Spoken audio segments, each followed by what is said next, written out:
Hi everyone, welcome back to this channel. So we are doing exercise 7.6 and here's the question number 21. Now, what is the first function? First function is sin x and second function is e to the power 2x. ठीक है, but ma'am आपने तो बोला था जहाँ पे e to the power x होता है उसमें एफ एक्स और एफ डैश एक्स लगता है, दिमाग की बत्ती जलानी है। यहाँ पे क्यों फर्स्ट फंक्शन सेकंड फंक्शन बोल रहे हो? क्योंकि मैंने बताया था e to the power x, यहाँ पे e to the power 2x है। तो फॉर्मूला ही जब आपका e to the power x का है तो ये कैसे अप्लाई कर सकते हो? बात समझ में आ रही है? अब ये जो एक्सपोनेंशियल वाला ये जो यहाँ पे यूज़ हुआ है कहीं तो यूज़ होगा ना, तो बस यही कुछ पार्ट्स हैं, ठीक है, जहाँ पे थोड़ा सा आपको फर्स्ट फंक्शन सेकंड फंक्शन करना पड़ेगा। So this is first function, this is second function, formula apply करो। First function as it is, second का इंटीग्रेशन माइनस फिर integration, then differentiation of first function and integration of second function. चलो लग जाओ काम पे। यहाँ पे तो मतलब बहुत ही ईजी सीन है। देखो ये वाला इंटीग्रेशन और ये वाला इंटीग्रेशन सारे क्वेश्चंस में सेम है, तो एक बार करो दूसरी बार कॉपी कर दो और यहाँ पे डिफरेंशिएशन तो आ ही जाएगा फर्स्ट फंक्शन का, मतलब इतना डिफिकल्ट तो कुछ है नहीं डिफरेंशिएशन में। इसको इंटीग्रेट करो तो ई का इंटीग्रेशन सेम रहता है लेकिन पावर में 2x तो अपॉन में 2 आएगा। अब ये मत पूछना अपॉन में 2 क्यों आया, क्योंकि इसको हम डिफरेंशिएट करके नीचे लिखते हैं, 2x का डिफरेंशिएशन 2 वो आएगा डिनोमिनेटर में, ठीक है, माइनस। अब साइन एक्स को करोगे डिफरेंशिएट, कितना आएगा कॉस एक्स इंटू, इसको इंटीग्रेट करो, मैंने बताया ना सेम रहता है, तो ये सेम, ठीक है, और अभी भी dx लिखेंगे क्योंकि एक इंटीग्रेशन बचा है। अब हमको इसे कॉपी करना ही पड़ेगा तो कर लेते हैं, आ जाओ। अब देखो ये फर्स्ट फंक्शन cos x और ये e to the power 2x ये सेकंड फंक्शन, ठीक है। फिर क्या करोगे, ये 1/2 एज इट इज, मैं वापस से फिर से हम बाई पार्ट्स लगाएंगे, ठीक है, 1/2 एज इट इज। अब देखो first function as it is, second का integration minus integration differentiation of first function and integration of second function minus 1/2, it will be cos x, इसको इंटीग्रेट करो e to the power 2x upon 2 minus फिर integration same रहेगा। cos x को differentiate करोगे तो minus का sin x आता है, ठीक है, और वो माइनस में बाहर लिख रही हूँ, माइनस माइनस प्लस, तो sin x as it is, ठीक है। इसको इंटीग्रेट करो e to the power 2x upon में 2, फिर ये 1/2 बाहर लिख लेंगे, ठीक है, और ये हो जाएगा इंटीग्रेशन में sine x e to the power 2x। अब एक बात बताओ, आपको ऐसा फील नहीं हो रहा है कि हमने जहां से शुरू करा था वहीं पे आके फंस गए हैं? हमारा क्वेश्चन क्या है? यही हमारा क्वेश्चन है। बात समझ में आ रही है? ये तो सॉल्व कैसे करेंगे, देखो ध्यान से। ये जो क्वेश्चन है ना, इसको हम मानते हैं आई, ठीक है, ये मैं स्टार्टिंग में भी कर सकती थी, बट क्यों मान रहे हैं ये बताने के लिए फिर मैं अभी कर रही हूँ, ठीक है। इसको हम मानते हैं आई। अब ये जो वैल्यू है पूरी, ये वाली वैल्यू और ये पूरी वैल्यू सेम है।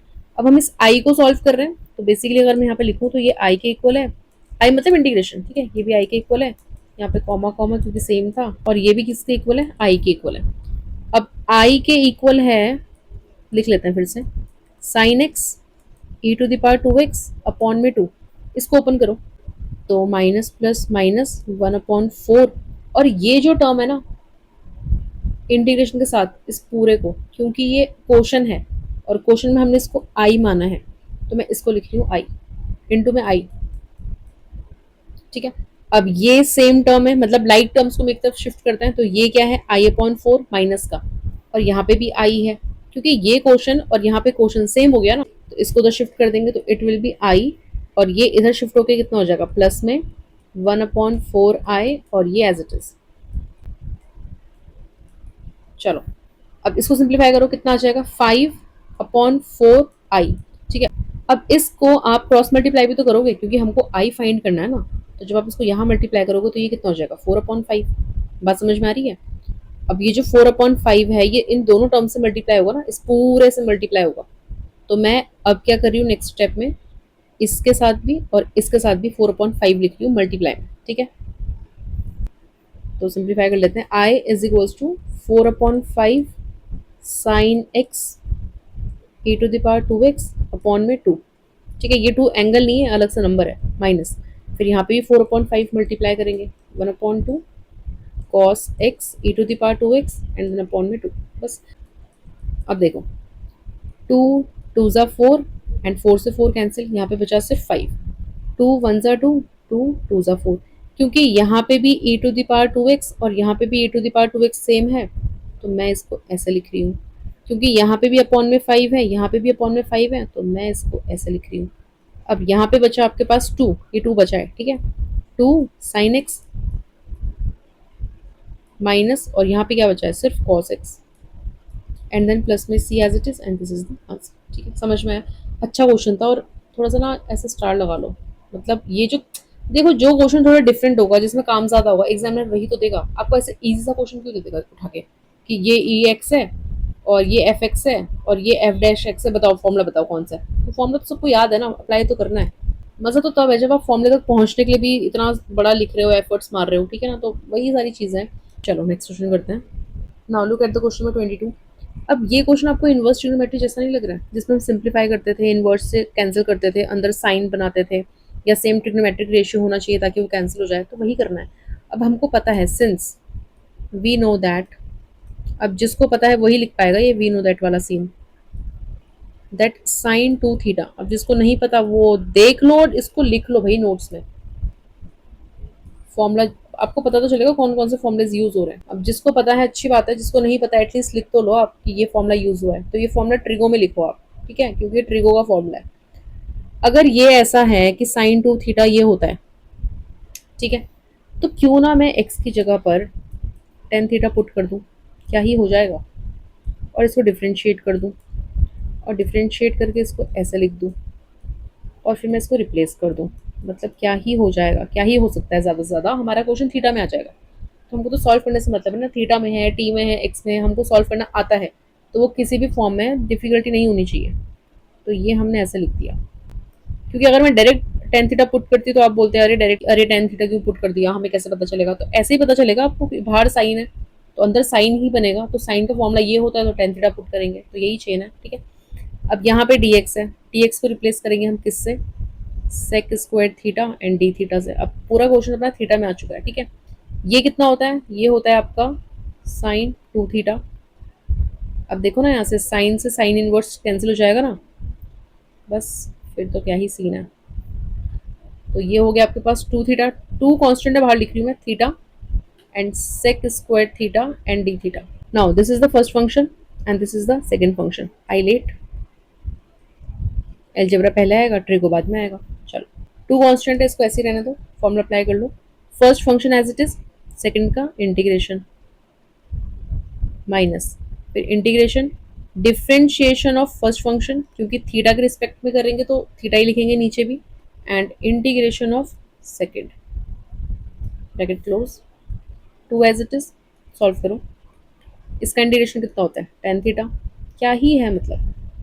और यहाँ पे डिफ्रेंशिएशन करोगे कितना आएगा, वन। यहाँ पे इंटीग्रेशन करोगे कितना आएगा, टेन थीटा, क्या ही है मतलब। फिर आ जाएगा टू, फिर हो जाएगा थीटा, फिर हो जाएगा tan theta minus as it is. अभी बताया था टेन थीटा का इंटीग्रेशन कितना होता है, लॉग कॉस थीटा, माइनस का होता है तो ये प्लस हो जाएगा। क्या ही है मतलब, खत्म। इंटीग्रेशन हमारा खत्म हो चुका है। अब हमको करना है रिप्लेस। एक्स है टेन थीटा, ठीक है, थीटा कितना हो जाएगा, टेन इनवर्स एक्स, ये इज इक्वल्स टू है, ठीक है। अब एक चीज का और ध्यान दो, यहाँ पे कॉस थीटा है, हमको चाहिए टेन। अगर एक बात बताओ, टेन थीटा कितना है, एक्स। अगर ये 90 डिग्री है, ये थीटा है, ठीक है, और टेन थीटा की वैल्यू है एक्स, मतलब कि एक्स अपॉन वन। क्या होता है, परपेंडिकुलर अपॉन बेस। ये परपेंडिकुलर है, ये बेस है। पाइथागोरस थ्योरम लगाओगे, ये कितना आ जाएगा, वन प्लस एक्स स्क्वायर। इस ट्राइंगल से क्या हम कॉस थीटा फाइंड कर सकते हैं, क्या होता है, बेस अपॉन में हाइपोटेन्यूज। तो मतलब आप देख रहे हो कंसेप्ट कहाँ कहाँ से यूज हो रहे हैं। आपने सोचा था कि टेंथ का ये पाइथागोरस का थ्योरम आप यहाँ ट्वेल्थ में करोगे, तो वही सीन है, ठीक है। अब थीटा कितना है, टेन इनवर्स एक्स, ठीक है। टेन थीटा कितना है, x, log as it is, cos theta ये हमने सिंप्लीफाई करा। इसकी जगह पे मैं क्या लिख सकती हूँ, वन अपॉन रूट में वन प्लस एक्स स्क्वायर। अब देखो वैसे तो यहाँ पे अब हमारा काम डन हो चुका है, बट क्योंकि बहुत बच्चे हैं जो बोलते हैं अरे बुक के पीछे से तो मैच ही नहीं कर रहा है आंसर, तो सिंप्लीफाई कर लेते हैं। देखो इसको सिर्फ इस वाले पार्ट को सिंप्लीफाई कर रही हूँ मैं, ठीक। तो सिंप्लीफाई कर लेते हैं, two tan inverse x and into में एक्स, ठीक है, मल्टीप्लाई कर रहे हैं हम अंदर, एंड प्लस में 2, ठीक है, मैं प्लस नहीं लिख रही हूँ, मैं माइनस लिख रही हूँ, बताती हूँ अभी कैसे, ठीक है, 2 ये अंदर मल्टीप्लाई कर दिया लॉग। अब देखो ध्यान से देखना, ये क्या है, ये है आपका 1 + x² और इसकी पावर 1/2, ठीक है, इसको मैंने न्यूमरेटर में भेज दिया, पावर कितनी हो गई -1, ये न्यूमरेटर में चला गया, पावर हो गई -1। अब क्योंकि लॉग लगा है, ये पावर आ जाएगी आगे, -1/2, यहाँ से पावर हट जाएगी और ये कुछ ऐसा हो जाएगा, बात समझ में आ रही है। तो ये माइनस जब यहाँ मल्टीप्लाई होगा प्लस में, तो ये माइनस का हो जाएगा और ये हो जाएगा 1/2 और ये हो जाएगा 1 + x², ठीक है, 2 से 2 कैंसिल हो जाएगा और ये प्लस में c, और फिर हम कॉपी कर लेंगे पूरा। तो फाइनल आंसर क्या हो जाएगा आपका x। तो अगर आप आंसर यहाँ पे भी छोड़ते हो ना तो कोई दिक्कत नहीं है, ठीक है, सही है। अब बस वो ज़बरदस्ती वाली बात है कि आपको पीछे से मैच करवाना था आंसर बुक के पीछे से, तो मैंने इतना सिंप्लीफाई कर दिया, ठीक है। चलो नेक्स्ट करते हैं। Now look at the question number 24। मैंने क्या बताया था, अगर e⁻x दिखे तो दिमाग की बत्ती जलानी है कि एक फर्स्ट फंक्शन होगा एक सेकंड फंक्शन होगा। अब ब्रैकेट के बाहर तो सिर्फ ex चाहिए, ये क्या कर रहे हैं यहाँ पे, इसको अंदर मल्टीप्लाई करो, तो ये हो जाएगा sec x प्लस में sec x tan x। बस मुझे लगता है आंसर देख के ही पता चल गया होगा आप लोगों को। ये फंक्शन है एफ एक्स, और क्योंकि sec x का डिफरेंशिएशन होता है sec x tan x, तो ये क्या हो जाएगा f डैश x, और आंसर क्या होता है ई एक्स एफ एक्स कितना है sec x and then plus में c, तो ये हो जाएगा ऑप्शन नंबर बी, इजी। चलो नेक्स्ट करते हैं। Now look at the question number 23। अब जो फंक्शन हमारे पास एक है एल्जेब्रा और एक है एक्सपोनेंशियल, ठीक है, लेकिन जो हमारी एक्सपोनेंशियल है ना वो कुछ इस फॉर्म में, ओके, एंड एल्जेब्रा है हमारे पास x²। तो दिमाग में यही आ रहा होगा कि first function second function by parts लगा देंगे। अब ध्यान से देखो, अगर मैं x³ को t लेट करूं, इसका डिफरेंशिएशन करूं, तो मुझे क्या मिल जाएगा 3x² dx is equal to dt। मुझे रिप्लेस क्या करना है x² dx, ठीक है, मतलब खुद ही ऑटोमेटिकली आ गया, तो ये हो जाएगा dt/3। यहाँ पर रिप्लेस कर दो, 1/3 कॉन्स्टेंट है बाहर ले लेंगे, dx को रिप्लेस कर लेंगे dt से, and it will be e⁻t, क्योंकि x² भी हमारा dt में चला गया, समझ रहे हो। Now what is the integration of e⁻t, 1/3 constant है, इसको आप इंटीग्रेट करोगे तो ये e⁻t ही रहेगा, and what is the value of t, x³ replace कर देंगे। तो ये तो कुछ ऐसा लग रहा है कि गलत एक्सरसाइज में क्वेश्चन आ गया है, ठीक है, and that is option number first the correct answer. तो ऐसा है, ठीक है, तो ऐसा कुछ नहीं है कि हमारे अब दिमाग में ना फिक्स है कि हम इस एक्सरसाइज का क्वेश्चन कर रहे हैं तो यही लगेगा। अब देखो ना, ये तो टी वाला क्वेश्चन नहीं हो गया 7.2 का, ठीक है, तो प्रैक्टिस करोगे तभी आपको चीजें क्लियर होगी, तभी आपको पता चलेगा क्या करना है क्या नहीं करना है। तो टी तो मैंने आपको बताया है कि पहले चेक करो टी से रिप्लेस हो रहा है कि नहीं हो रहा। अब इस एक्सरसाइज में हमने सिर्फ ये दो कंसेप्ट पढ़े, एक ये आईलेट वाला और ये e⁻x वाला, ठीक है, इससे ज्यादा कुछ भी नहीं था। तो यहीं पे हमारी ये वाली एक्सरसाइज कंप्लीट होती है 7.6, and next we will start 7.7। उसमें कुछ इंट्रोडक्शन नहीं है, 2-3 फॉर्मूले वो हम एक साथ ही स्टार्ट कर देंगे, मतलब एक्सरसाइज के साथ ही स्टार्ट कर देंगे, ठीक है। आई होप आपको समझ में आया होगा, and thank you so much for watching this video. Take care, bye.